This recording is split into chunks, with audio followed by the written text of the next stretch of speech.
stvoriteľ ťa natoľko miluje, že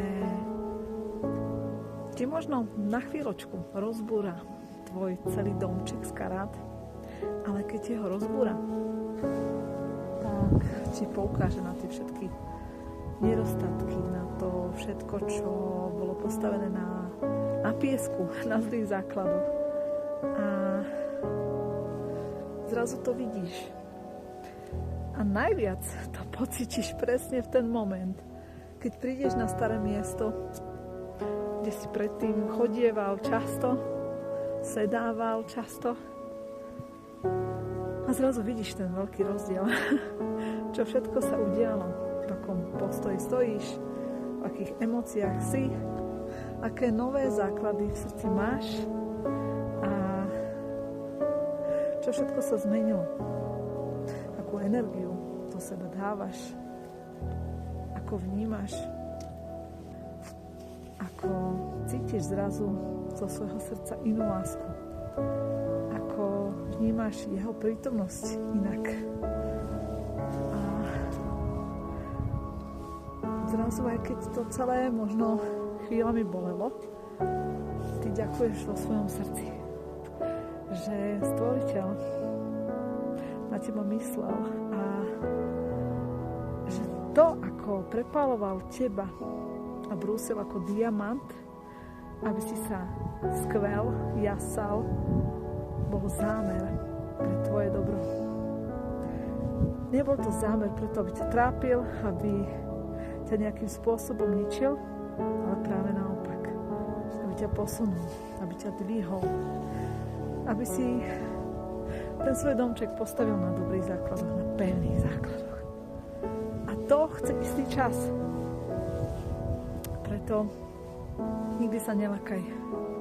Ak ti stvoriteľ zborí tvoj domček z karát a ty zrazu máš pocit, že všetko sa mi zručilo, proste to všetko, na čom som stála, čo som mala, čo som postavila, čo ja neviem, proste čo som žila, je preč. A zrazu cítiš a vnímaš, že aj ten čas stratený niekde inde, niečom inom, bol podstatný. Bol dôležitý pre tvoju premenu, zmenu, preto, aby si mohol vyťahnuť tie krídla a letieť úplne inak. Úplne s inou energiou, s inou láskou, s iným úsmevom a s inými pravdami vo svojom srdci. S iným vnímaním stvoriteľa v tebe. S iným poznaním, s inými skúsenosťami. Dnes za to ďakujem, že mi moje staronové prostredie ukázalo môj posun. Že to staronové prostredie, z ktorého som bola vytržnutá, zrazu vnímam ako posun. A to je ten najväčší ukazovateľ. Ak ťa stvoriteľ vráti po istom čase na isté miesto, kde si predtým kráčal, býval, žil a ty zrazu vnímaš, wow, všetko je inak. Všetko sa zmenilo.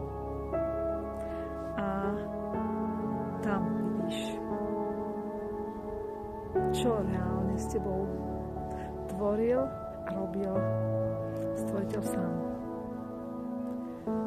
Čo samozrejme nebolo ľahké, ale on nikdy nepovedal, že to bude ľahké. A ja sa teším, že teraz, v týchto chvíľach, to vnímam a sledujem. Čo všetko sa v mojom srdci, v mojej duši a v mojom vnímaní zmenilo. A veľmi mu za to ďakujem. Ďakujem ti, stvoriteľ, za tvoju lásku, že ma tak veľmi miluješ, že si toto všetko so mnou dopustil, vydržal a že si ma učil. Ďakujem.